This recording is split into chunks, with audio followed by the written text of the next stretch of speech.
ਲੰਟੈਨਾ ਬੂਟੀ ਜਿਹੜੀ ਕਿ ਲਗਾਤਾਰ ਪੰਜਾਬ ਦੇ ਕਿਸਾਨਾਂ ਲਈ ਇੱਕ ਸਮੱਸਿਆ ਬਣੀ ਹੋਈ ਆ। ਅੱਜ ਇਸ ਦੀ ਗਰਾਊਂਡ ਰਿਐਲਿਟੀ ਜਾਣਨ ਲਈ ਆਪਣੇ ਇਲਾਕੇ ਦੇ ਅਲੱਗ-ਅਲੱਗ ਪਿੰਡਾਂ ਤੇ ਪਹਾੜੀ ਇਲਾਕਿਆਂ ਵਿੱਚ ਦੌਰਾ ਕਰਨ ਤੇ ਪਤਾ ਲੱਗਾ ਕਿ ਇਹ ਬੂਟੀ ਜਿਹੜੀ ਹੈਗੀ ਹੈ ਇਕੱਲੀ ਜ਼ਿਮੀਂਦਾਰਾਂ ਨੂੰ ਹੀ ਨੁਕਸਾਨ ਨਹੀਂ ਕਰ ਰਹੀ, ਕਿਸਾਨਾਂ ਨੂੰ ਪਰੇਸ਼ਾਨ ਨਹੀਂ ਕਰ ਰਹੀ, ਬਲਕਿ ਇਸ ਬੂਟੀ ਦੇ ਨਾਲ ਜਿਹੜਾ ਜੰਗਲ ਦਾ ਜੀਵਨ ਆ ਉਹ ਵੀ ਬਰਬਾਦ ਹੋ ਰਿਹਾ। ਜੰਗਲ ਨੂੰ ਅੱਗਾਂ ਲੱਗ ਰਹੀਆਂ, ਬਨਸਪਤੀ ਖਰਾਬ ਹੋ ਰਹੀ ਆ, ਪੰਛੀਆਂ ਨੂੰ ਖਰਾਬੀ ਦੇ ਰਹੀ ਆ, ਕਿਉਂਕਿ ਇਹਨਾਂ ਵਿੱਚ ਬੂਟੀਆਂ 'ਚ ਘੋਂਸਲੇ ਬਣ ਜਾਂਦੇ ਆ। ਜੰਗਲ 'ਚ ਜਦੋਂ ਰੋਹੀ ਵਾਲੇ ਦਿਨਾਂ 'ਚ ਅੱਗ ਲੱਗਦੀ ਆ ਤੇ ਅੱਗ ਲੱਗਣ ਤੋਂ ਬਾਅਦ ਉਹਨਾਂ ਦੇ ਪੰਛੀਆਂ ਦੇ ਆਲ੍ਹਣੇ ਬਰਬਾਦ ਹੋ ਜਾਂਦੇ ਆ, ਜਦ ਕਿ ਇਸ ਬੂਟੀ ਦਾ ਕੋਈ ਫਾਇਦਾ ਨਹੀਂ ਹੋ ਰਿਹਾ। ਇਹ ਬੂਟੀ ਸਿਰਫ ਤੇ ਸਿਰਫ ਨੁਕਸਾਨਦਾਇਕ ਸਾਬਤ ਹੋ ਰਹੀ ਆ।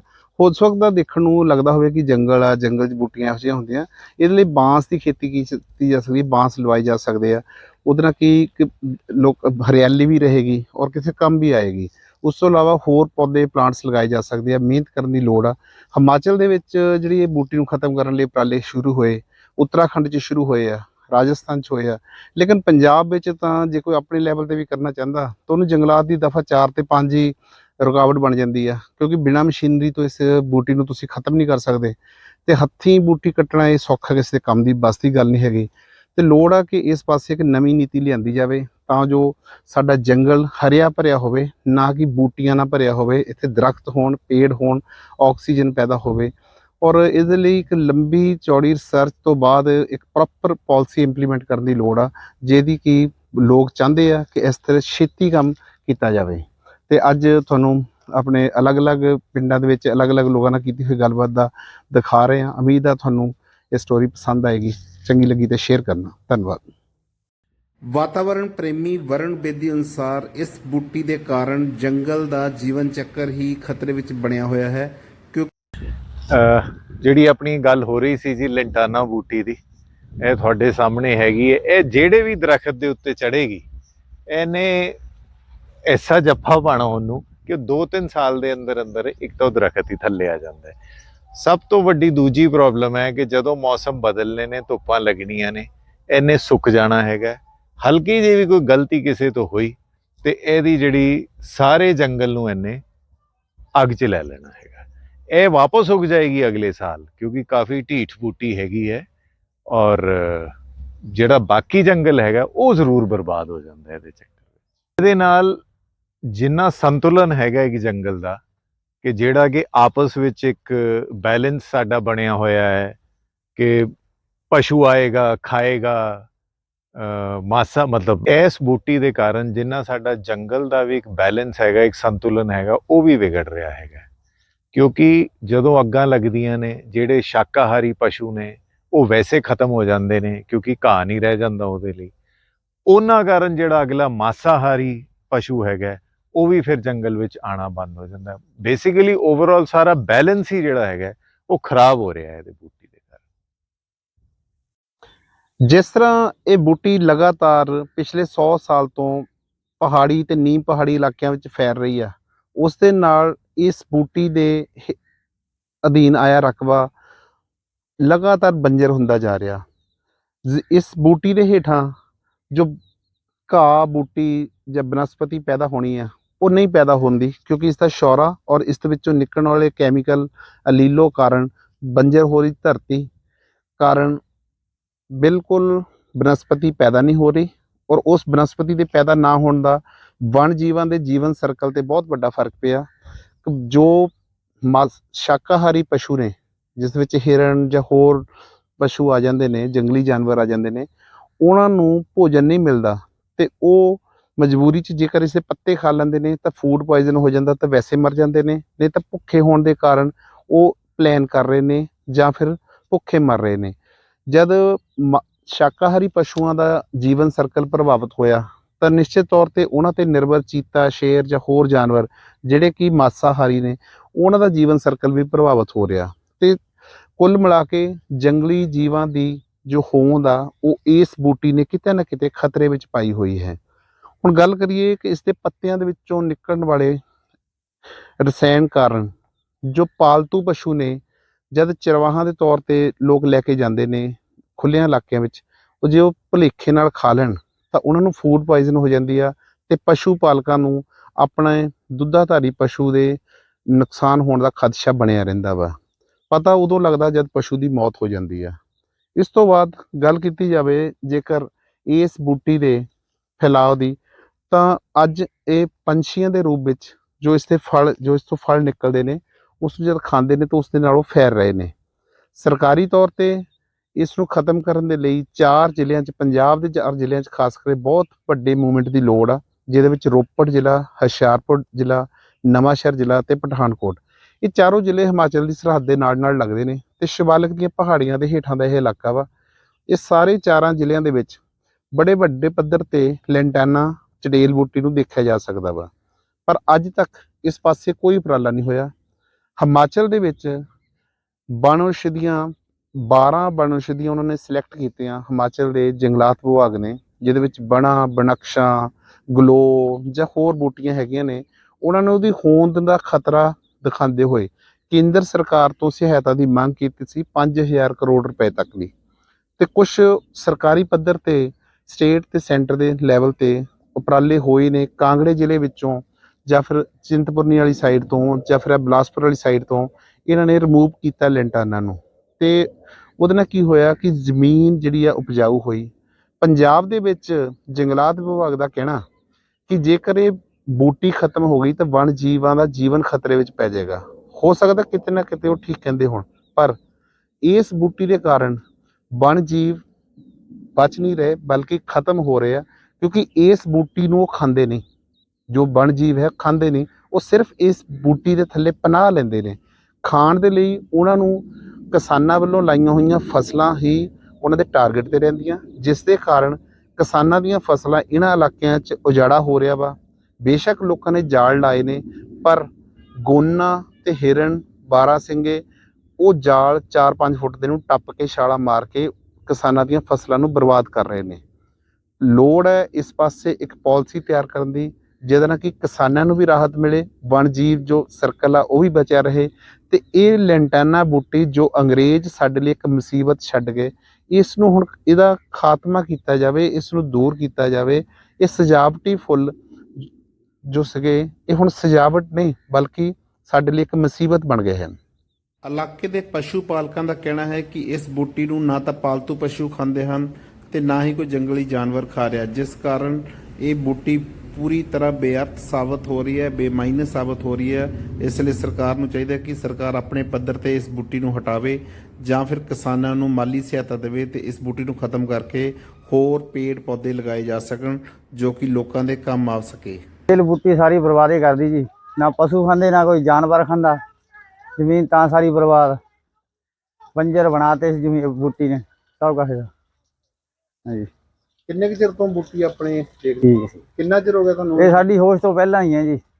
ਤੇ ਜ਼ਮੀਨਾਂ ਦਾ ਕਿੰਨਾ ਕੁ ਨੁਕਸਾਨ ਇਹਦੇ ਨਾਲ ਹੋਇਆ? ਇਹ ਸਾਰਾ ਨੁਕਸਾਨ ਹੀ ਨੁਕਸਾਨ ਹੈ ਜੀ। ਬੰਨਿਆਂ ਵਰਦੀ ਪਹਿਲਾਂ ਮਾੜੀ ਮਾੜੀ, ਹੁਣ ਖੇਤਾਂ ਦੇ ਵਿੱਚ ਹੋਣ ਲੱਗ ਪਈ ਜੀ। ਤੇ ਥੱਲੇ ਦੇ ਕੋਈ ਘਾਹ ਪੱਠਾ ਹੋ ਜਾਂਦਾ? ਨਹੀਂ ਹੁੰਦਾ, ਕੁਛ ਨਹੀਂ ਹੁੰਦਾ ਜੀ। ਤੇ ਪਸ਼ੂ ਜਿਹੜੇ ਪਾਲਤੂ ਆ ਜਾਂ ਜੰਗਲੀ ਜਾਨਵਰ ਇਹਨੂੰ ਖਾਂਦੇ ਕਿ ਨਹੀਂ? ਨਹੀਂ ਖਾਂਦੇ ਜੀ। ਇਹ ਬੂਟੀ ਵਧੀ ਕਿੱਦਾਂ ਜਾਂਦੀ ਜੀ? ਇਹ ਜੀ ਗਾਹਾਂ ਦੇ ਗਾਹਾਂ ਜਿੱਦਾਂ ਬੀਜ ਡਿੱਗੀ ਜਾਂਦਾ, ਗਾਹਾਂ ਦੇ ਗਾਹਾਂ ਫੈਲ ਰਹੀ ਜਾਂਦਾ। ਤੇ ਜਿਹੜੀਆਂ ਆਪਣੀਆਂ ਜ਼ਮੀਨਾਂ ਵਾ ਉਹਨਾਂ ਵਿੱਚ ਫਿਰ ਜਿੱਥੇ ਬੂਟੀ ਹੋ ਜਾਂਦੀ ਉੱਥੇ ਗਾਂ ਕੋਈ ਫਸਲ ਦਾ ਉਹ ਫਸਲ ਨਹੀਂ ਹੁੰਦੀ ਸਰ। ਕਦੀ ਕਟਵਾਉਣ ਦੀ ਕੋਸ਼ਿਸ਼ ਵੀ ਕੀਤੀ? ਨਹੀਂ ਜੀ, ਪੱਟੀ ਵੀ ਹੈ ਨਹੀਂ, ਖਤਮ ਨਹੀਂ ਹੋ ਰਹੀ ਹੈ। ਅੱਛਾ ਜੀ। ਹਾਂਜੀ, ਤੇ ਜਿਹੜੇ ਕਟਵਾਉਂਦੇ ਹੋ ਫਿਰ ਦੁਬਾਰਾ ਹੋ ਜਾਂਦੀ? ਫੇਰ ਦੁਬਾਰਾ ਹੋ ਜਾਂਦੀ ਮੁੜ ਕੇ। ਹਾਂਜੀ, ਕੀ ਚਾਹੁੰਦੇ ਹੋ ਤੁਸੀਂ? ਅਸੀਂ ਚਾਹੁੰਦੇ ਵੀ ਜੇ ਖਤਮ ਹੋ ਜਾ ਵਧੀਆ ਹੋ ਜਾਵੇ, ਪੱਟਾ ਹੋ ਜੂਵੇ, ਸਭ ਕੁਝ ਹੋ ਜੂਵੇ, ਲਵਾਈ ਜਾਣ ਜਿਹੜੇ ਕੰਮ ਆਣ। ਸਰਕਾਰ ਜੇ ਮਦਦ ਕਰੇ ਤਾਂ ਬੂਟੇ ਲਵਾਉਣ ਵਾਸਤੇ ਸਰਕਾਰ ਤੋਂ ਕੀ ਮਦਦ ਚਾਹੁੰਦੇ ਹੋ ਬੂਟੀ? ਅਸੀਂ ਇਹ ਮਦਦ ਚਾਹੁੰਦੇ ਵੀ ਸਰਕਾਰ ਜੇ ਪੈਸਾ ਦੇਵੇ ਤਾਂ ਬੂਟੀ ਨੂੰ ਉਠਾ ਕੇ ਬੂਟੇ ਲਾਈਏ ਤੇ ਜਾਲ ਲਵਾਈਏ, ਲਵਾ ਕੇ ਫਸਲਾਂ ਬੀਜਣ ਦਾ ਕੰਮ ਆ ਜਾਵੇ, ਵਿੱਚੇ ਬੂਟੇ ਕਾਮਯਾਬ ਹੋ ਜਾਣੇ, ਇਹਨੂੰ ਵਧੀਆ ਬਣ ਜਾਣਾ ਸਭ ਕੁਝ। ਇੰਨੀ ਮਦਦ ਕਰ ਦੇਣ ਬਹੁਤ। ਇਹ ਫੁੱਲ ਜੋ ਤੁਸੀਂ ਦੇਖ ਰਹੇ ਹੋ ਇਹ ਲੈਂਟਾਨਾ ਬੂਟੀ ਹੈ, ਜਿਸ ਨੂੰ ਕਿ ਪੰਜਾਬੀ ਚੜੇਲ ਬੂਟੀ ਦੇ ਨਾਮ ਨਾਲ ਜਾਣਦੇ ਨੇ। ਇਹ ਚੜੇਲ ਬੂਟੀ ਅੰਗਰੇਜ਼ ਅਮਰੀਕਾ ਦੇ ਫਲੋਰੀਡਾ ਸਟੇਟ ਤੋਂ ਲੈ ਕੇ ਆਏ ਸੀ ਸਜਾਵਟੀ ਬੂਟੇ ਦੇ ਤੌਰ ਤੇ। 100 ਸਾਲ ਪਹਿਲਾਂ ਇਹ ਬੂਟੀ ਸਜਾਵਟ ਦੇ ਲਈ ਹਿਮਾਚਲ ਦੇ ਉੱਪਰੀ ਖੇਤਰਾਂ ਵਿੱਚ ਲਾਈ ਗਈ, ਜੋ ਕਿ ਸਮੇਂ ਦੇ ਨਾਲ ਨਾਲ ਆਪਣਾ ਫੈਲਾਅ ਕਰਦੀ ਗਈ। ਇਸ ਬੂਟੀ ਦੇ ਨਾਲ ਜ਼ਮੀਨ ਬੰਜਰ ਹੋ ਰਹੀ ਹੈ, ਕਿਸਾਨਾਂ ਦੀ ਮਜਬੂਰੀ ਲਗਾਤਾਰ ਵੱਧਦੀ ਜਾ ਰਹੀ ਹੈ। ਗੱਲ ਜੇਕਰ ਹਿਮਾਚਲ ਦੀ ਕੀਤੀ ਜਾਵੇ ਤਾਂ ਹਿਮਾਚਲ ਦੇ ਸਰਕਾਰ ਨੇ ਪਿਛਲੇ 2009 ਤੋਂ ਇਸ ਬੂਟੀ ਦੇ ਕਾਰਨ ਤਬਾਹ ਹੋ ਰਹੀ ਉਹਨਾਂ ਦੀਆਂ ਵਨ ਔਸ਼ਧੀਆਂ ਦਾ ਹਵਾਲਾ ਦਿੰਦੇ ਹੋਏ ਕੁਝ ਜ਼ਿਲ੍ਹਿਆਂ ਵਿੱਚ ਬੂਟੀ ਨੂੰ ਖਤਮ ਕਰਨ ਲਈ ਉਪਰਾਲੇ ਸ਼ੁਰੂ ਕੀਤੇ ਗਏ। ਰਾਜਸਥਾਨ ਵਿੱਚ ਵੀ ਇਸ ਬੂਟੀ ਨੂੰ ਖਤਮ ਕਰਨ ਦੇ ਲਈ ਉਪਰਾਲੇ ਸ਼ੁਰੂ ਕੀਤੇ ਗਏ। ਉੱਤਰਾਖੰਡ ਵਿੱਚ ਵੀ ਇਸ ਨੂੰ ਖਤਮ ਕਰਨ ਲਈ ਉਪਰਾਲੇ ਸ਼ੁਰੂ ਹੋਏ ਸਰਕਾਰੀ ਪੱਧਰ ਤੇ। ਪਰ ਪੰਜਾਬ ਵਿੱਚ ਇਸ ਬੂਟੀ ਨੂੰ ਖਤਮ ਕਰਨ ਲਈ ਨਾ ਤਾਂ ਪੰਜਾਬ ਸਰਕਾਰ ਕੋਈ ਪਹਿਲ ਕਦਮੀ ਕਰ ਰਹੀ ਹੈ, ਨਾ ਹੀ ਕੇਂਦਰ ਸਰਕਾਰ ਵੱਲੋਂ ਕੋਈ ਸਹਿਯੋਗ ਦਿੱਤਾ ਗਿਆ। ਇਸ ਬੂਟੀ ਦੇ ਕਾਰਨ ਪੰਜਾਬ ਦਾ ਹੁਸ਼ਿਆਰਪੁਰ, ਰੋਪੜ, ਨਵਾਂਸ਼ਹਿਰ ਤੇ ਪਠਾਨਕੋਟ ਜ਼ਿਲ੍ਹਾ ਬਹੁਤ ਜ਼ਿਆਦਾ ਪ੍ਰਭਾਵਿਤ ਹੋ ਰਿਹਾ ਹੈ, ਜੋ ਕਿ ਸ਼ਿਵਾਲਿਕ ਰੇਂਜ ਦੇ ਪਹਾੜੀਆਂ ਦੇ ਨਾਲ ਇਲਾਕੇ ਦੇ ਲੱਗਦਾ ਇਲਾਕਾ ਇਸ ਬੂਟੀ ਦੇ ਕਾਰਨ ਬੰਜਰ ਹੋ ਰਿਹਾ। ਇਸ ਬੂਟੀ ਤੇ ਕੀਤੀ ਕਾਫੀ ਪੜਤਾਲ ਤੋਂ ਬਾਅਦ ਪਤਾ ਲੱਗਾ ਕਿ ਇਸ ਬੂਟੀ ਦੇ ਥੱਲੇ ਕੋਈ ਵੀ ਹੋਰ ਬਨਸਪਤੀ ਪੈਦਾ ਨਹੀਂ ਹੋ ਸਕਦੀ, ਕਿਉਂਕਿ ਇਹ ਬੂਟੀ ਜੋ ਕਿ ਇੱਕ ਵਾਰ ਜੰਮ ਜਾਵੇ ਤਾਂ ਮੁੜ ਕੇ ਖਤਮ ਹੋਣ ਦਾ ਨਾਂ ਨਹੀਂ ਲੈਂਦੀ। ਹੱਥੀਂ ਇਸ ਬੂਟੀ ਨੂੰ ਖਤਮ ਕਰਨਾ ਕਿਸੇ ਕਿਸਾਨ ਦੇ, ਕਿਸੇ ਜਥੇਬੰਦੀ ਦੇ ਬਸ ਦੀ ਗੱਲ ਨਹੀਂ। ਮਸ਼ੀਨਾਂ ਦੇ ਨਾਲ ਇਸ ਨੂੰ ਖਤਮ ਕੀਤਾ ਜਾ ਸਕਦਾ, ਪਰ ਜੰਗਲਾਤ ਵਿਭਾਗ ਦੀ ਦਫਾ 4 ਤੇ 5 ਹੋਣ ਕਾਰਨ ਹੈਵੀ ਮਸ਼ੀਨਰੀ ਇਹਨਾਂ ਇਲਾਕਿਆਂ ਵਿੱਚ ਨਹੀਂ ਵਰਤੀ ਜਾ ਸਕਦੀ। ਜ਼ਮੀਨਾਂ ਬੰਜਰ ਅਤੇ ਹੱਥਾਂ ਪੈਰਾਂ ਤੇ ਹੋਣ ਵਾਲੀ ਐਲਰਜੀ ਦੀ ਗੱਲ ਕਰਦੇ ਹੋਏ ਕਮਲ ਨੇ ਦੱਸਿਆ ਕਿ ਉਹ ਅਤੇ ਇਲਾਕੇ ਦੇ ਲੋਕ ਇਸ ਚੜੇਲ ਬੂਟੀ ਤੋਂ ਬਹੁਤ ਜ਼ਿਆਦਾ ਪਰੇਸ਼ਾਨ ਹਨ। ਸਰਕਾਰ ਨੂੰ ਚਾਹੀਦਾ ਹੈ ਕਿ ਇਸ ਦਾ ਹੱਲ ਕਰੇ। ਇਹਨਾਂ ਗਾਵਾਂ ਦਾ ਜੀ ਇਹ ਬੂਟੀ ਬਹੁਤ ਨੁਕਸਾਨ ਕੀਤਾ ਹੈ ਜੀ। ਸਾਡੇ ਬੀਚ ਇਲਾਕੇ 'ਚ ਬੂਟੀ ਕੁਛ ਨਹੀਂ ਹੋਣ ਦਾ, ਪੱਠਾ ਪੱਟ ਸਭ ਖਤਮ ਹੋ ਗਿਆ। ਇਹਦਾ ਕੋਈ ਹੱਲ ਕਰੋ ਚਾਹੀਦੀ। ਉਹ ਕਹਿੰਦਾ ਕਿ ਸਾਡੇ ਜ਼ਮੀਨਾਂ 'ਚ ਹੋਈ ਬੂਟੀ ਫਸਲ ਹੁੰਦੀ ਨਹੀਂ ਹੈ, ਕਿਆ ਕਰੀਏ। ਇਸ ਬੂਟੀਆਂ ਦੀ ਜ਼ਮੀਨਾਂ ਬੇਕਾਰ ਹੋ ਰਹੀਆਂ, ਇਹਦਾ ਕੋਈ ਹੱਲ ਕਰਨਾ ਚਾਹੀਦਾ ਸਾਨੂੰ। ਇਹਦੇ ਨਾਲ ਹੁੰਦਾ ਨਹੀਂ ਕੁਛ ਹੁੰਦਾ ਜੀ। ਇਹ ਤਾਂ ਆਪਣੀ ਫਸਲ ਜ਼ਮੀਨਾਂ ਬੇਕਾਰ ਹੋ ਗਈ, ਸਭ ਬੇਕਾਰ ਹੋ ਗਈ। ਕਿੰਨੇ ਸਾਲਾਂ ਤੋਂ ਤੇ ਉਸ ਤੇ ਪਹਿਲਾਂ ਜੀ ਇਹ ਤੇ ਕਦੀ ਕੋਈ ਕੋਸ਼ਿਸ਼ ਹੋਈ ਕਿ ਬੂਟੀ ਨੂੰ ਖਤਮ ਕਰੀਏ? ਇਹ ਬੂਟੀ ਹੁੰਦੀ ਕਰਦਾ ਹੀ ਕੋਈ ਨਹੀਂ ਹੈ। ਬੂਟੀ ਹੈ ਬਹੁਤ ਹੈ, ਇਹ ਖਤਮ ਕਿਉਂ ਨਹੀਂ ਹੋ ਰਹੀ? ਇਹ ਖਤਮ ਹੋਣੀ ਚਾਹੀਦੀ ਹੈ। ਹੁੰਦੀ ਖਤਮ ਹੋ ਕਿਉਂ ਨਹੀਂ ਰਹੀ ਹੈ? ਇਹ ਤਾਂ ਪਤਾ ਹੀ ਕਿਆ ਹੁੰਦਾ ਜੀ। ਕਦੀ ਪਿੰਡਾਂ ਵਾਲੇ ਨੇ ਆਪਣੇ ਲੈਵਲ ਤੇ ਬੂਟੀ ਵੱਢਣ ਦੀ ਕੋਸ਼ਿਸ਼ ਕੀਤੀ? ਵੱਡੀ ਜਾਉ ਨਹੀਂ ਮੁੜ ਕੇ ਹੋ ਜਾਂਦੀ, ਮੁੜ ਕੇ ਫਿਰ ਇਹ ਜਾਂਦੀ ਨਹੀਂ ਜਾਂਦੀ, ਇਹਦੀ ਜੜ ਨਹੀਂ ਜਾਂਦੀ। ਜੜ ਨਹੀਂ ਜਾਂਦੀ। ਬੂਟੀ ਹੋ ਗਈ ਜੀ, ਅਸੀਂ ਵਡਾਲੇ ਪੱਠੇ ਨਹੀਂ ਕੁਛ ਹੁਣ ਬਣਦਾ ਹੀ ਕੁਛ ਨਹੀਂ ਯਾਰ। ਕਿਆ ਕਰ ਸਕਦੇ, ਕੋਈ ਕਰੋ ਜੀ ਹੀਲਾ, ਕੋਈ ਹੀਲ ਕਰਨੀ ਚਾਹੀਦਾ ਬੂਟੀ ਦਾ ਸਾਨੂੰ। ਜਾਂ ਸਰਕਾਰ ਕਰੇ ਕੁਛ, ਜਾਂ ਕੋਈ ਵਡਾਓ ਮੁੜ ਕੇ ਵਡਾਈ ਹੋ ਜਾਂਦੀ ਹੈ, ਫਸਲ ਹੁੰਦੀ ਨਹੀਂ ਹੈ। ਕਿਆ ਕਰ ਸਕਦੇ, ਕਿੱਲੇ ਸਾਡੇ ਕਿੱਲੇ ਸਭ ਬਰਬਾਦ ਹੋ ਗਏ। ਤੇ ਜਿਹੜੇ ਜੰਗਲੀ ਜਾਨਵਰ ਆ ਉਹ ਬੂਟੀ ਖਾਂਦੇ ਕਿ ਨਹੀਂ ਖਾਂਦੇ, ਕੁਛ ਨਹੀਂ ਖਾਂਦਾ ਜੀ। ਤੇ ਆਪਣੇ ਪਾਲਤੂ ਪਸ਼ੂ ਜੀ ਕੁਛ ਨਹੀਂ ਖਾਂਦੇ, ਨਹੀਂ ਖਾਂਦਾ ਕੋਈ ਕੁਛ ਨਹੀਂ। ਇਹਨਾਂ ਦੇ ਜਿਹੜੇ ਫਲ ਲੱਗਦਾ ਉਹ ਕਿਸੇ ਕੰਮ ਆਉਂਦੇ ਜੀ? ਕੋਈ ਕੰਮ ਨਹੀਂ ਆਉਂਦੇ। ਤੇ ਪੱਤੇ ਜਿਹੜੇ ਹੈਗੇ ਇਹਦੇ ਜਦ ਬੰਦੇ ਜਾਂਦੇ ਉਹਨਾਂ ਕੋਈ ਬਿਮਾਰੀ ਲੱਗਣ ਦਾ ਕਿਸ ਤਰ੍ਹਾਂ ਦਾ? ਬਿਮਾਰੀ ਲੱਗਣਾ ਫਰਕ ਪਤਾ ਤਾਂ ਹੁੰਦਾ ਜੀ, ਬਿਮਾਰੀ ਲੱਗਣੀ ਤੇ ਐਲਰਜੀ ਹੁੰਦੀ ਤੇ। ਅੱਛਾ, ਇਹ ਤੋਂ ਐਲਰਜੀ ਹੁੰਦੀ? ਹਾਂ, ਐਲਰਜੀ ਹੁੰਦੀ। ਅੱਛਾ ਅੱਛਾ, ਕਿਸ ਤਰ੍ਹਾਂ ਦੀ? ਖਾਜ ਵਗੈਰਾ? ਖਾਜ। ਠੀਕ ਹੈ ਜੀ। ਤੋਂ ਇਸ ਬੂਟੀ ਦੇ ਪੱਤਿਆਂ ਤੋਂ ਐਲੀਲੋ ਨਾਮਕ ਰਸਾਇਣ ਨਿਕਲਦਾ, ਜਿਹੜਾ ਕਿ ਬਹੁਤ ਹੀ ਜ਼ਮੀਨ ਨੂੰ ਬੰਜਰ ਜਲਦੀ ਸਪੀਡ ਨਾਲ ਬਣਾ ਦਿੰਦਾ। ਪੱਤਿਆਂ ਦੇ ਵਿੱਚ ਕੰਡੇਦਾਰ ਪੱਤੇ ਹੋਣ ਕਾਰਨ ਪਾਲਤੂ ਪਸ਼ੂ ਜਾਂ ਜੰਗਲੀ ਜਾਨਵਰ ਇਸ ਨੂੰ ਜਲਦੀ ਕਿਤੇ ਖਾਂਦੇ ਨਹੀਂ, ਪਰ ਜੇਕਰ ਉਹ ਖਾ ਲੈਣ ਤਾਂ ਇਸ ਦੇ ਵਿੱਚੋਂ ਪੈਦਾ ਹੋਇਆ ਜ਼ਹਿਰ ਫੂਡ ਪੁਆਇਜ਼ਨ ਕਰਦੇ ਹੋਏ ਪਸ਼ੂਆਂ ਨੂੰ ਖਤਮ ਕਰ ਦਿੰਦਾ, ਚਾਹੇ ਉਹ ਜੰਗਲੀ ਜਾਨਵਰ ਹੋਣ ਤੇ ਚਾਹੇ ਪਾਲਤੂ ਪਸ਼ੂ ਹੋਣ। ਸਾਲਾ ਬਜ਼ੁਰਗ ਮਾਤਾ ਮਨਸੋ ਦਾ ਕਹਿਣਾ ਹੈ ਕਿ ਇਸ ਬੂਟੀ ਦੇ ਕਾਰਨ ਜੰਗਲ ਵਿੱਚ ਅੱਗ ਲੱਗ ਜਾਂਦੀ ਹੈ ਤੇ ਅੱਗ ਲੱਗਣ ਦੇ ਨਾਲ ਜੰਗਲ ਵਿੱਚ ਜੰਗਲੀ ਜਾਨਵਰ, ਪਸ਼ੂ, ਪੰਛੀ ਜਾਂ ਤਾਂ ਜਲ ਕੇ ਮਰ ਜਾਂਦੇ ਹਨ ਜਾਂ ਫਿਰ ਇੱਥੋਂ ਭੱਜ ਜਾਂਦੇ ਹਨ। ਉਸ ਦਾ ਕਹਿਣਾ ਹੈ ਕਿ ਜੰਗਲ ਵਿੱਚ ਇਸ ਬੂਟੀ ਨੂੰ ਹੱਥੀਂ ਸਾਫ਼ ਕਰਨਾ ਕਿਸੇ ਦੇ ਬਸ ਦੀ ਗੱਲ ਨਹੀਂ ਹੈ, ਤੇ ਜੇਕਰ ਖੇਤਾਂ ਦੀ ਗੱਲ ਕੀਤੀ ਜਾਵੇ ਤਾਂ ਸਿਰਫ ਬੰਨਿਆਂ ਤੋਂ ਹੀ ਸਾਫ਼ ਹੁੰਦਾ ਹੈ। ਤੇ ਜੰਗਲ ਵਿੱਚ ਇਹ ਬੂਟੀ ਚਿਰ ਸਮੇਂ ਤੋਂ ਜਿਉਂ ਦੀ ਤਿਉਂ ਹੈ। ਜਦੋਂ ਦੀ ਉਸਨੇ ਹੋਸ਼ ਸੰਭਾਲੀ ਹੈ, ਬੂਟੀ ਇਉਂ ਦੀ ਤਿਉਂ ਹੈ। ਨਾ ਮੇਰਾ ਮਨਸੂ ਹੈ, 90 ਸਾਲ ਦੀ ਉਮਰ ਹੈ, ਜਲਦੀ ਹੋਸ਼ ਸੰਭਾਲੀ। ਏਦਾਂ ਦੀ ਬੂਟੀ ਦੇਖਦੀ ਮੈਂ ਤਾਂ। ਬੂਟੀ ਦਾ ਕੀ ਨੁਕਸਾਨ ਹੋ ਰਿਹਾ? ਇਹ ਬੂਟੀ ਦਾ ਘਾਹ ਦਾ ਨੁਕਸਾਨ, ਅਪ ਲਖਣ ਦਾ ਨੁਕਸਾਨ, ਅਲਕਰਾ ਵੱਧਦਾ ਇਸ ਬੂਟੀ ਦਾ। ਇਹ ਬੂਟੀ ਨੂੰ ਅੱਗ ਲੱਗ ਜਾਂਦੀ ਹੈ, ਪੱਤੇ ਝੜ ਜਾਂਦੇ ਹੈ, ਫਿਰ ਅੱਗ ਲੱਗ ਜਾਂਦੀ ਹੈ, ਮੁੜ ਕੇ ਫੇਰ ਹਰੀ ਹੋ ਜਾਂਦੀ ਹੈ। ਉਹਦਾ ਘਾਹ ਦਾ ਨੁਕਸਾਨ, ਫਿਰ ਜੰਗਲ ਵਿੱਚ ਜਾਨਵਰਾਂ ਦਾ ਨੁਕਸਾਨ। ਘਾਹ ਘੂ ਨਹੀਂ ਉੱਗਦਾ, ਕੁਛ ਨਹੀਂ ਉੱਗਦਾ। ਤੇ ਇਹ ਜਿਹੜੇ ਘਾਹ ਨੂੰ ਅੱਗ ਲੱਗਦੀ ਆ ਤੇ ਜਿਹੜੇ ਜੰਗਲੀ ਜਾਨਵਰ ਆ ਉਹ ਵਿੱਚ ਜਾ ਜਾਂਦੇ ਆ। ਉਹ ਫਿਰ ਕਿੱਧਰ ਉਹ ਵੱਟੇ ਪੱਟੇ ਕਿੱਧਰੋਂ ਖਾਂਦੇ ਫਿਰ? ਕੋਈ ਨੱਠ ਜਾਂਦੇ ਹੈ, ਕੁਛ ਵਿੱਚ ਜਾ ਜਾਂਦੇ ਹੈ, ਜੀਆ ਘਰ ਜਿਹਾ ਹੋ ਜਾਂਦਾ ਹੈ। ਇਹ ਬੂਟੀ ਕਦੀ ਕੱਟੀ ਵੀ ਗਈ? ਕੱਟੀ ਨਹੀਂ ਹੈ ਕਿਸੇ ਨੇ ਵੀ, ਕੱਟੀ ਥੋੜੀ ਥੋੜੀ ਬੰਨਿਆ ਤੇ ਕੱਟਦੇ ਦੀ ਕਿਆ ਕਟਾਈ ਹੈ, ਬਾਕੀ ਬੂਟੀ ਖੜੀ ਹੁੰਦੀ ਹੈ। ਕੱਟਦੇ ਕਦੇ ਨਹੀਂ? ਕੱਟਦੇ ਹੁਣ ਇਹਨਾਂ ਕੌਣ ਕੱਟਦਾ ਬਣਦੀ ਬੂਟੀ ਨੂੰ, ਜੰਗਲ ਦੀ ਬੂਟੀ ਨੂੰ ਨਹੀਂ ਕੋਈ ਵੀ ਕੱਟਦਾ। ਤੇ ਇਹਦੇ ਨਾਲ ਨੁਕਸਾਨ ਕੀ, ਫਿਰ ਜੰਗਲ ਦਾ ਕੀ ਨੁਕਸਾਨ ਹੋ ਰਿਹਾ? ਜੰਗਲ ਦਾ ਘਾਹ ਨਹੀਂ ਹੁੰਦਾ, ਪੱਠਾ ਨਹੀਂ ਹੁੰਦਾ, ਤੇ ਲੱਖ ਨਹੀਂ ਹੁੰਦਾ। ਲੰਘਿਆ ਨਹੀਂ ਜਾਂਦਾ ਇਹਦੇ ਵਿੱਚ? ਹਾਂ, ਹੋਰ ਦਰਖਤ ਵਗੈਰਾ ਹੋ ਜਾਂਦੇ ਕਿ ਨਹੀਂ? ਦਰਖਤ ਘੱਟ ਹੁੰਦੇ ਹੀ ਦੇ ਸਾਡੇ। ਕੀ ਚਾਹੁੰਦੇ ਹੋ ਸਰਕਾਰ ਤੋਂ? ਸਰਕਾਰ ਤੇ ਬੂਟੀ ਮਰ ਜਾਵੇ ਤਾਂ ਕਰਾ। ਸ਼ਿਵਾਲਿਕ ਦੀਆਂ ਪਹਾੜੀਆਂ ਦੇ ਪੈਰਾਂ ਹੇਠ ਲੱਕੜ ਦੀ ਖੇਤੀ ਕਰਨ ਵਾਲੇ ਪਰਮਿੰਦਰ ਕੌਰ ਦਾ ਕਹਿਣਾ ਹੈ ਕਿ ਇਸ ਬੂਟੀ ਦਾ ਨੁਕਸਾਨ ਹੀ ਹੋ ਰਿਹਾ, ਕੋਈ ਫਾਇਦਾ ਨਹੀਂ ਹੋ ਰਿਹਾ। ਇਸ ਲਈ ਸਰਕਾਰ ਨੂੰ ਚਾਹੀਦਾ ਹੈ ਕਿ ਇਸ ਬੂਟੀ ਨੂੰ ਖਤਮ ਕਰਨ ਲਈ ਕੋਈ ਉਪਰਾਲਾ ਕਰੇ। ਇਹਦਾ ਕੋਈ ਹੱਲ ਨਹੀਂ, ਇਹਦੀ ਜਗ੍ਹਾ ਤੇ ਬਾਂਸ ਬੂਸ ਲਵਾ ਦੇਣ ਤਾਂ ਜ਼ਿਆਦਾ ਅੱਛੀ ਗੱਲ ਆ, ਜਾਨਵਰ ਵੀ ਠੀਕ ਰਹਿਣ, ਜਿਹੜੀ ਧਰਤੀ ਦੀ ਬੰਜਰ ਚੀਜ਼ ਆ ਉਹ ਵੀ ਬਚ ਜਾਵੇ। ਬੂਟੀ ਦਾ ਨੁਕਸਾਨ ਧਰਤੀ 'ਚ ਜ਼ਿਆਦਾ ਹੈ, ਸੋ ਇਹਦਾ ਫਾਇਦਾ ਤਾਂ ਹੈ ਨਹੀਂ, ਇਸ ਕਰਕੇ ਕਢਾ ਦੇਣੀ ਚਾਹੀਦੀ ਹੈ ਸਰਕਾਰ ਨੂੰ। ਜੋ ਵੀ ਇਹ ਤੋਂ ਚੰਗਾ ਉਪਰਾਲਾ ਹੁੰਦਾ ਹੋਵੇ ਕਰ ਦੇਣਾ ਚਾਹੀਦਾ। ਸਾਡਾ ਸ਼ਿਵਾਲਿਕ ਦੀ ਪਹਾੜੀਆਂ ਦੇ ਪੈਰਾਂ 'ਚ ਵਸਿਆ ਕੰਢੀ ਏਰੀਆ ਹੈ, ਜਿਹੜਾ ਕਿ ਰੋਪੜ ਤੋਂ ਲੈ ਕੇ ਪਠਾਨਕੋਟ ਤੱਕ ਜਾ ਲੱਗਦਾ ਹੈ ਨਾਲ। ਉਹਦਾ ਜੋ ਕਿਸਾਨ ਹੈ ਉਹਨੂੰ ਖੇਤੀ ਕਰਨ ਦੇ ਲਈ ਜਿਹੜੀ ਆਉਂਦੀ ਪ੍ਰੋਬਲਮ ਹੈ, ਜੋ ਚੜੇਲ ਬੂਟੀ ਅੰਗਰੇਜ਼ਾਂ ਵੱਲੋਂ ਲਿਆਂਦੀ ਗਈ ਸੀ 100 ਸਾਲ ਪਹਿਲਾਂ, ਉਹ ਜੋ ਹੈ ਖੇਤਾਂ ਦੇ ਵਿੱਚ ਹੋਣ ਕਰਕੇ ਉਹ ਪੱਟੀ ਨਹੀਂ ਜਾਂਦੀ ਕਿਸਾਨ ਤੋਂ, ਕਿਉਂਕਿ ਗਰੀਬ ਕਿਸਾਨ ਹੈ ਔਰ ਉਹਦੇ ਲਈ ਦਫਾ 4-5 ਹੋਣ ਕਰਕੇ ਕੋਈ ਮਸ਼ੀਨ ਕਿਸੇ ਵੀ ਤਰ੍ਹਾਂ ਦੀ ਜਿਹੜੀ ਹੈ ਕਿਸਾਨ ਵੱਲੋਂ ਨਹੀਂ ਲਗਾਈ ਜਾ ਸਕਦੀ।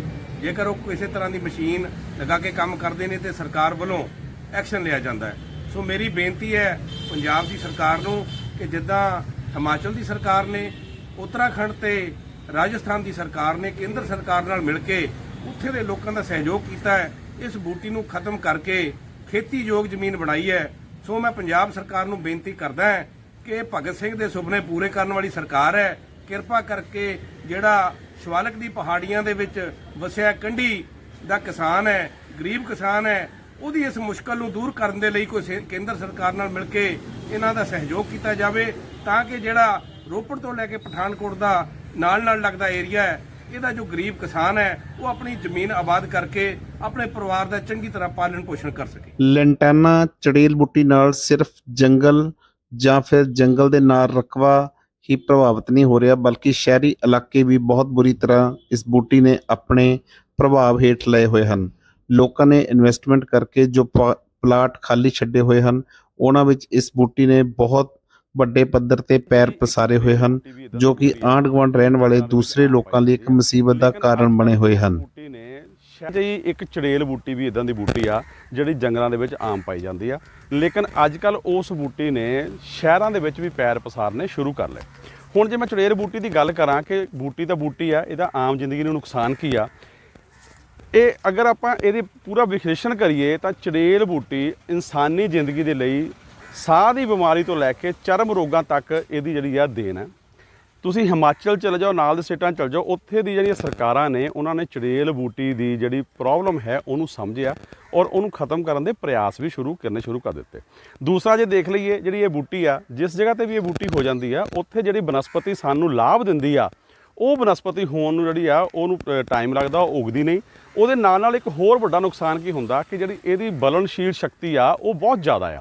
ਜਦੋਂ ਜੇਠ ਦੇ ਮਹੀਨੇ ਦੇ ਵਿੱਚ ਇਹ ਬੂਟੀ ਸੁੱਕ ਜਾਂਦੀ ਆ ਤੇ ਥੋੜੀ ਜਿਹੀ ਵੀ ਘਾਹ ਦੀ ਰਗੜ ਨਾਲ ਇਹ ਬੂਟੀ ਅੱਗ ਫੜ ਲੈਂਦੀ ਆ, ਜਿਹਦੇ ਨਾਲ ਦੇ ਜਿਹੜੇ ਹੋਰ ਦਰਖਤ ਆ ਜਿਹੜੇ ਇਨਸਾਨੀ ਜ਼ਿੰਦਗੀ ਜੀਣ 'ਚ ਸਹਾਇਕ ਨੇ, ਉਹ ਦਰਖਤ ਵੀ ਨਾਸ ਹੋ ਜਾਂਦੇ ਆ ਔਰ ਉਹ ਜੀਵ ਜੰਤੂ ਵੀ ਨਾਸ ਹੋ ਜਾਂਦੇ ਆ ਜਿਹੜੇ ਸਾਡੇ ਸਹਾਇਕ ਨੇ। ਉਹ ਜੀਵ ਜੰਤੂ ਜਿਹੜੇ ਉਹਨਾਂ ਦਾ ਵੀ ਨੁਕਸਾਨ ਹੁੰਦਾ ਹੈ। ਅੱਜ ਸ਼ਹਿਰਾਂ ਦੇ ਅੰਦਰ ਤੁਸੀਂ ਦੇਖ ਲਓ, ਬਹੁਤ ਸਾਰੀਆਂ ਨਵੀਆਂ ਕਲੋਨੀਆਂ ਬਣੀਆਂ ਔਰ ਲੋਕਾਂ ਨੇ ਉੱਥੇ ਇਨਵੈਸਟਮੈਂਟ ਹਿੱਤੂ ਪਲਾਟ ਲੈ ਕੇ ਰੱਖ ਲਏ। ਇਹ ਚੜੇਲ ਬੂਟੀ ਨੇ ਉੱਥੇ ਵੀ ਪੈਰ ਪਸਾਰਨਾ ਸ਼ੁਰੂ ਕਰ ਦਿੱਤਾ। ਜੇ ਇੱਕ ਆਮ ਸਰਵੇ ਦੇਖੀਏ, ਉਹ ਆਬਾਦੀਆਂ ਜਿੱਥੇ ਪਲਾਟ ਜ਼ਿਆਦਾ ਖੁੱਲ੍ਹੇ ਨੇ, ਜਦ ਕਿ ਇਹ ਕਿਹਾ ਜਾਂਦਾ ਕਿ ਖੁੱਲ੍ਹੇ ਵਾਤਾਵਰਨ ਦੇ ਵਿੱਚ ਅੱਛਾ ਸਵਸਥ ਤੁਹਾਨੂੰ ਮਿਲਦਾ ਹੈ, ਅੱਛੀ ਸੈਰ ਕਰਕੇ ਤੁਹਾਨੂੰ ਅੱਛਾ ਸਵਸਥ ਲਾਭ ਮਿਲਦਾ ਹੈ। ਪਰ ਅੱਜ ਜੇ ਸ਼ਹਿਰਾਂ 'ਚ ਦੇਖ ਲਈਏ, ਜਿੱਥੇ ਇਲਾਕੇ ਖੁੱਲ੍ਹੇ ਨੇ, ਉਹਨਾਂ ਇਲਾਕਿਆਂ ਦੇ ਅੰਦਰ ਇਦਾਂ ਦੀਆਂ ਬੂਟੀਆਂ ਕਰਕੇ ਲੋਕਾਂ ਨੂੰ ਸਾਹ ਦੀਆਂ ਬਿਮਾਰੀਆਂ ਜ਼ਿਆਦਾ ਹੋਣੀਆਂ ਸ਼ੁਰੂ ਹੋ ਗਈਆਂ। ਪਰ ਮੈਨੂੰ ਇੱਥੇ ਦੱਸਦਿਆਂ ਦੁੱਖ ਹੁੰਦਾ ਹੈ ਕਿ ਜਿਹੜੇ ਅਧਿਕਾਰੀਆਂ ਨੂੰ, ਜਿਹੜੇ ਡਿਪਾਰਟਮੈਂਟ ਨੂੰ ਇਸ ਚੜੇਲ ਬੂਟੀ ਜਿਹੜੀ ਹੈ ਉਹਦੀ ਮਜਬੂਰੀ ਨੂੰ ਸਮਝਣਾ ਚਾਹੀਦਾ ਸੀ, ਉਸ ਮਜਬੂਰੀ ਨੂੰ ਦੇਖਣਾ ਚਾਹੀਦਾ ਸੀ। ਹੁਣ ਤੱਕ ਵੀ ਪਤਾ ਨਹੀਂ ਕੀ ਗੱਲ ਆ, ਜਾਂ ਤਾਂ ਕਹਿ ਲਓ ਕਿ ਪੁਰਾਣੇ ਕੋਈ ਇਦਾਂ ਦੇ ਨਿਯਮ ਬਣੇ ਨੇ ਜਿਨ੍ਹਾਂ ਦੇ ਉੱਪਰ ਚਰਚਾ ਹੀ ਨਹੀਂ ਕਰਨਾ ਚਾਹੁੰਦੇ। ਇਸ ਬੂਟੀ ਨੂੰ ਜਿਹੜਾ ਆ ਵਧਣ ਦਾ ਮੌਕਾ ਦੇ ਦਿੱਤਾ ਔਰ ਐਸਾ ਨਹੀਂ ਹੈ ਕਿ ਇਹ ਬੂਟੀ ਖਤਮ ਨਹੀਂ ਕੀਤੀ ਜਾ ਸਕਦੀ। ਹਿਮਾਚਲ ਨੇ ਪ੍ਰੈਕਟੀਕਲ ਕੀਤਾ, ਉਹਨਾਂ ਨੇ ਆਪਣਾ ਕੀ ਕੀਤਾ, ਜਿੱਥੇ ਜਿੱਥੇ ਬੂਟੀ ਹੁੰਦੀ ਆ ਅਗਰ ਉੱਥੇ ਬਾਂਸ ਦੀ ਖੇਤੀ ਕੀਤੀ ਜਾਵੇ ਤਾਂ ਬਾਂਸ ਦੀ ਖੇਤੀ ਇਸ ਨੂੰ ਵਧਣ ਤੋਂ ਰੋਕ ਦਿੰਦੀ ਹੈ। ਸੋ ਮੈਂ ਅਧਿਕਾਰੀਆਂ ਨੂੰ ਬੇਨਤੀ ਕਰਨਾ ਚਾਹੁੰਦਾ ਕਿ ਆਓ ਨੀਂਦ ਤੋਂ ਜਾਗੀਏ। ਇਹ ਜਿਹੜੀ ਬੂਟੀ ਆ ਜਿਹੜੇ ਦਿਨ ਦਰ ਪੈਰ ਪਸਾਰ ਰਹੀ ਆ, ਸ਼ਹਿਰਾਂ 'ਚ ਪੈਰ ਪਸਾਰ ਰਹੀ ਆ, ਪਿੰਡਾਂ 'ਚ ਪੈਰ ਪਸਾਰ ਰਹੀ ਆ, ਇਹਨੂੰ ਖਤਮ ਕਰਨ ਵਾਸਤੇ ਸਾਨੂੰ ਅੱਜ ਤੋਂ ਹੀ ਪ੍ਰਯਾਸ ਸ਼ੁਰੂ ਕਰਨੇ ਪੈਣਗੇ, ਨਹੀਂ ਤਾਂ ਇਨਸਾਨੀ ਜ਼ਿੰਦਗੀ ਜਿਹੜੀ ਆ ਹੌਲੀ ਹੌਲੀ ਖਤਰੇ 'ਚ ਆ ਜਾਏਗੀ। ਪੰਜਾਬ ਅੰਦਰ ਫੋਰੈਸਟ ਅਧੀਨ ਪਹਿਲਾਂ ਹੀ ਰਕਬਾ ਘੱਟ ਹੋਣ ਦਾ ਹਵਾਲਾ ਦਿੰਦੇ ਹੋਏ ਡਿਵੀਜ਼ਨਲ ਫੋਰੈਸਟ ਆਫੀਸਰ ਦਾ ਕਹਿਣਾ ਹੈ ਕਿ ਜੇਕਰ ਪੰਜਾਬ ਅੰਦਰ ਇਸ ਲੈਂਟਾਨਾ ਨੂੰ ਰਿਮੂਵ ਕਰਨ ਦੀ ਇਜਾਜ਼ਤ ਦਿੱਤੀ ਜਾਂਦੀ ਹੈ ਤਾਂ ਇਸ ਨਾਲ ਵਣ ਜੀਵਾਂ ਦਾ ਜੀਵਨ ਖਤਰੇ ਵਿੱਚ ਪੈ ਜਾਏਗਾ, ਕਿਉਂਕਿ ਪੰਜਾਬ ਅੰਦਰ ਵਣ ਜੀਵਾਂ ਦੇ ਹੋਂਦ ਸਿਰਫ ਇਸੇ ਜੰਗਲ ਕਰਕੇ ਨਿਰਭਰ ਹੈ ਜਿੱਥੇ ਕਿ ਇਹ ਜੰਗਲੀ ਬੂਟੀ ਇਸ ਵੇਲੇ ਕਾਇਮ ਹੈ ਅਤੇ ਉਹ ਇਹਨਾਂ ਲਈ ਪਨਾਹ ਦੇ ਰਹੀ ਹੈ। ਉਹਨਾਂ ਦੱਸਿਆ ਕਿ ਜੇਕਰ ਜੰਗਲੀ ਬੂਟੀ ਨੂੰ ਹਟਾਉਣ ਦੀ ਇਜਾਜ਼ਤ ਦਿੱਤੀ ਜਾਂਦੀ ਹੈ ਤਾਂ ਲੋਕ ਜ਼ਮੀਨਾਂ ਪੱਧਰੀਆਂ ਕਰ ਲੈਣਗੇ ਤੇ ਵਣ ਜੀਵਾਂ ਦਾ ਜੀਵਨ ਪੂਰੀ ਤਰ੍ਹਾਂ ਖਤਰੇ ਵਿੱਚ ਪੈ ਜਾਵੇਗਾ। ਉਹਨਾਂ ਨੂੰ ਰਿਮੂਵ ਕਰਨ ਸੰਬੰਧੀ ਕੋਈ ਵੀ ਇਸ ਮੰਡਲ 'ਚ ਕੋਈ ਵੀ ਸ਼ੁਰੂ ਕੀਤਾ ਗਿਆ ਸੀ। ਲੈਂਟਾਨਾ ਜਿਸ ਤਰ੍ਹਾਂ ਕਿ ਕਾਫੀ ਹਾਰਮਫੁਲ ਹੈ ਤਾਂ ਮਤਲਬ ਤੁਸੀਂ ਸੋਚਦੇ ਹੋ ਕਿ ਰਿਮੂਵ ਹੋਣੀ ਚਾਹੀਦੀ ਕਿ ਨਹੀਂ ਹੋਣੀ ਚਾਹੀਦੀ? ਇਹਦੇ ਸੰਬੰਧ 'ਚ ਹੀ ਦੱਸਿਆ ਜਾਂਦਾ ਵੀ ਲਲਟਾਨਾ ਰਿਮੂਵ ਜੇ ਆਪਾਂ ਅਲਾਉ ਕਰ ਦਿੰਦੇ ਹਾਂ, ਇਹਦੇ ਨਾਲ ਸਾਡੇ ਸਾਰੇ ਜਿਹੜੇ ਜੰਗਲ ਨੇ ਨਸ਼ਟ ਹੋ ਜਾਣਗੇ। ਅਸੀਂ ਕਿਸਾਨਾਂ ਨੂੰ ਜਾਂ ਅਸੀਂ ਜਿੰਨੀਆਂ ਵੀ ਅਸੀਂ ਪੰਚਾਇਤੀ ਰਕਬਿਆਂ ਦੇ ਵਿੱਚ ਪਲਾਂਟੇਸ਼ਨਾਂ ਕਰਦੇ ਹਾਂ, ਉਹਦੇ ਵਿੱਚ ਅਸੀਂ ਲਾਈਨ ਵੀਡਿੰਗ ਕਰੀਦੀ ਹੈ। ਲਾਈਨ ਦੇ ਵਿੱਚ ਸਫਾਈ ਕਰਾ ਕੇ ਉਹਦੇ ਵਿੱਚ ਬੂਟੇ ਲਾ ਦਿੰਦੇ ਨੇ। ਇੱਕ ਤਾਂ ਸਾਡੇ ਉਹ ਰਿਪਲੇਸਮੈਂਟ ਵੀ ਹੋ ਜਾਂਦੀ ਹੈ ਅਤੇ ਨਾਲ ਦੀ ਨਾਲ ਸਾਡਾ ਜਿਹੜਾ ਲਲਟਾਨਾ ਬੂਟੀ ਦੇ ਨਾਲ ਜੰਗਲ ਵੀ ਬਚਿਆ ਰਹਿੰਦਾ ਹੈ ਅਤੇ ਨਾਲੇ ਸਾਡੀ ਜਿਹੜੀ ਵਾਈਲਡ ਲਾਈਫ ਹੈ ਉਹ ਵੀ ਬਚੀ ਰਹਿੰਦੀ ਹੈ। ਇਹ ਵਾਈਲਡ ਲਾਈਫ ਨੂੰ ਇੱਕ ਬਹੁਤ ਇਫੈਕਟਿਵ ਹੈਗਾ ਜਿਹੜਾ ਲਲਟਾਨਾ ਬੂਟੀ ਦੇ ਵਿੱਚ ਬੱਚਿਆਂ ਦਾ ਜਾਂ ਉਹਨਾਂ ਦੇ ਘਰ ਬਣਾਏ ਹੋਏ ਨੇ, ਹੈਬੀਟੈਟ ਬਣਾਇਆ ਹੋਇਆ ਜੀ।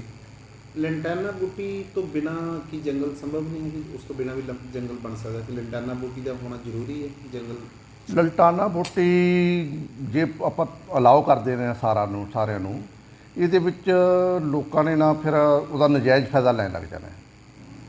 ਇਸ ਕਰਕੇ ਅਸੀਂ ਅਲਾਓ ਨਹੀਂ ਕਰਦੇ ਕਿਸੇ ਤਰ੍ਹਾਂ ਦਾ ਵੀ। ਅਸੀਂ ਉਹਨਾਂ ਨੂੰ, ਕਿਸਾਨਾਂ ਨੂੰ ਇਹ ਕਿਹਾ ਜਾਂਦਾ ਸਾਡੇ ਵੱਲੋਂ, ਜਾਂ ਅਸੀਂ ਜੋ ਵੀ ਡਿਪਾਰਟਮੈਂਟ ਵਰਕ ਕਰਦੇ ਹਾਂ ਵੀ ਲਾਈਨ ਦੇ ਵਿੱਚ ਸਫਾਈ ਕਰਕੇ ਵੀ ਆਪਣੇ ਪਾਪੂਲਰ ਜਾਂ ਸਫੈਦਾ ਲਾ ਲੈਣ ਅਤੇ ਜਿਹਦੇ ਨਾਲ ਸਾਡੀ ਉਹ ਬੂਟੀ ਵੀ ਬਚੀ ਰਹਿੰਦੀ ਹੈ ਅਤੇ ਲੋਕਾਂ ਦਾ ਜਿਹੜਾ ਪਰਪਸ ਹੈ ਉਹ ਵੀ ਸੋਲਵ ਹੋ ਸਕਦਾ। ਕੀ ਸੈਂਟਰ ਗਵਰਨਮੈਂਟ ਵੱਲੋਂ ਕੋਈ ਪ੍ਰੋਜੈਕਟ ਆਇਆ ਇਸ ਬੂਟੀ ਦੇ ਸੰਬੰਧ ਵਿੱਚ? ਨਹੀਂ ਜੀ, ਮੇਰੇ ਧਿਆਨ 'ਚ ਇਸ ਤਰ੍ਹਾਂ ਦਾ ਕੋਈ ਪ੍ਰੋਜੈਕਟ ਨਹੀਂ ਆਇਆ ਜੀ। ਤੇ ਜਿਹੜੀਆਂ ਸੈਕਸ਼ਨ 4(5) ਦੇ ਅੰਦਰ ਜ਼ਮੀਨਾਂ ਆਉਂਦੀਆਂ ਉਹਨਾਂ ਵਿੱਚ ਤਾਂ ਲੈਂਟਾਨਾ ਨੂੰ ਰਿਮੂਵ ਕਰਨ ਲਈ ਤੁਸੀਂ ਕੰਡੀਸ਼ਨ ਦੱਸਦੀ ਹੈ ਨਾ, ਲੇਕਿਨ ਜਿਹੜੀਆਂ ਸੈਕਸ਼ਨ 4(5) ਦੇ ਅੰਡਰ ਨਹੀਂ ਆਉਂਦੀਆਂ ਉਹਨਾਂ ਤੋਂ ਫਾਰਮਰ ਰਿਮੂਵ ਕਰ ਰਹੇ ਉਹਨਾਂ 'ਚੋਂ, ਹਾਂ ਬਿਲਕੁਲ, ਜਿਹੜੇ ਸੈਕਸ਼ਨ 4(5) ਦੇ ਵਿੱਚ ਨਹੀਂ ਆਉਂਦੇ ਉਹ ਕਿਸਾਨ ਜੇ ਚਾਹੁਣ ਕਰ ਸਕਦੇ ਨੇ। ਕੋਈ ਸਾਡੇ ਵੱਲੋਂ, ਡਿਪਾਰਟਮੈਂਟ ਵੱਲੋਂ ਕੋਈ ਇਹਦੇ ਸੰਬੰਧੀ ਕੋਈ ਰੋਕ ਨਹੀਂ ਹੁੰਦੀ।